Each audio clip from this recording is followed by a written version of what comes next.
ایک حدیث پہ عمل کیا جنت کی بشارت مل گئی، اور دوسری طرف عبداللہ ابن مسعود کا یہ جو فتویٰ ہے کہ جس نے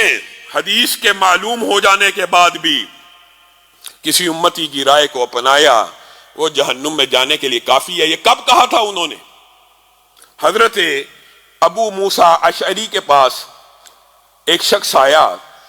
اور آپ کے کہنے لگا آپ بہت بڑے عالم ہیں، مجھے ایک مسئلہ درپیش ہو گیا ہے۔ جی کیا مسئلہ ہے؟ مسئلہ یہ ہے کہ ایک میت فوت ہو گئی ہے، ایک میت ہے، دنیا سے ایک شخص چلا گیا ہے، اس کی ایک بہن ہے، اس کی ایک بیٹی ہے اور اس کی ایک پوتی ہے۔ اس کی ایک بہن ہے، اس کی ایک بیٹی ہے اور اس کی ایک پوتی ہے۔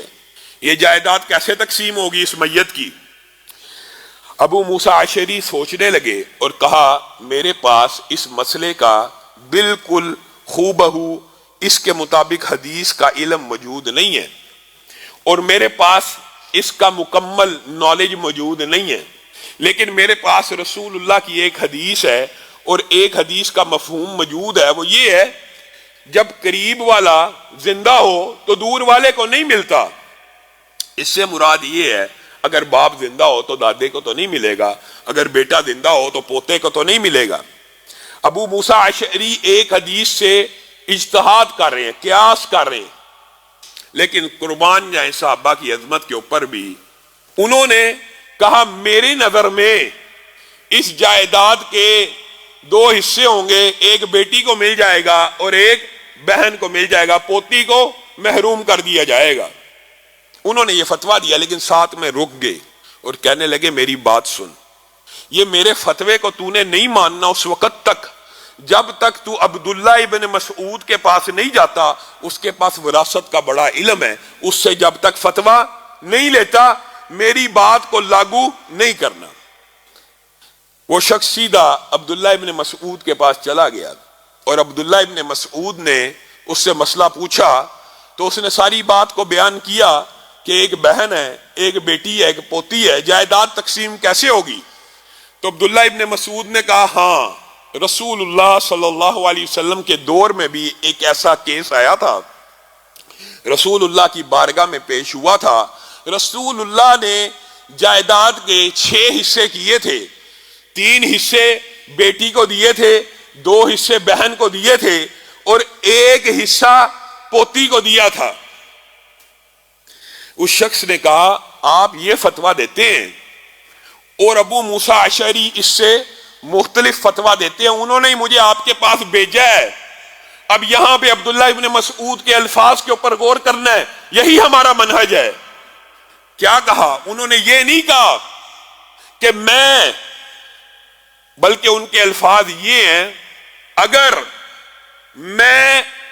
وہ فتویٰ دوں جو ابو موسیٰ اشعری نے دیا ہے اپنے قیاس اور اجتہاد کے ساتھ، اگر میں وہ فتویٰ دوں جو ابو موسیٰ اشعری نے دیا ہے اپنے قیاس اور اجتہاد کے بعد، جبکہ میرے پاس حدیث رسول موجود ہو، تو عبداللہ ابن مسعود کے جہنم میں جانے کے لیے یہی ایک فتویٰ کافی ہوگا۔ انہوں نے یہ نہیں کہا کہ ابو موسیٰ اشعری معاذ اللہ جہنم میں چلا جائے گا، انہوں نے اپنے بارے میں کہا ابو موسیٰ اشعری کو تو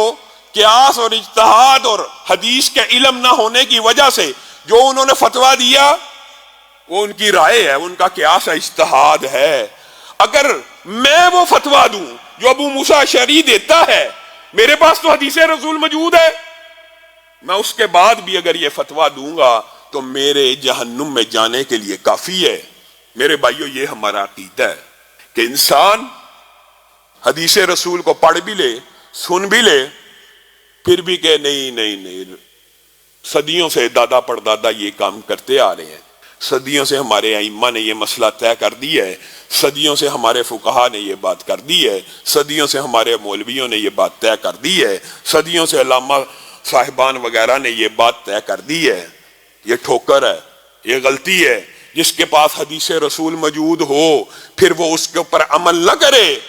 عمل کر لے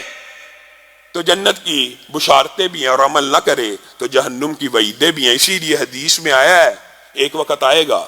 حدیث پہ عمل کرنا اتنا مشکل ہو جائے گا حدیث کے اوپر عمل کرنا اتنا مشکل ہو جائے گا کہ لوگ امتیوں کے پیچھے بھاگتے پھریں گے. حدیث کے اوپر عمل کرنا اتنا مشکل ہوگا کہ جو اس دور میں حدیث کے اوپر عمل کرے گا اس کو 50 صحابہ کے اعمال کے برابر ثواب ملے گا. آج ہم اگر دیکھیں تو حدیث کے اوپر عمل کرنا بڑا مشکل ہوتا چلا جا رہا ہے. پھر بھی امت کے اندر ایک گروہ موجود ہے جو حدیث کی اہمیت کا، فضیلت کا قائل ہے،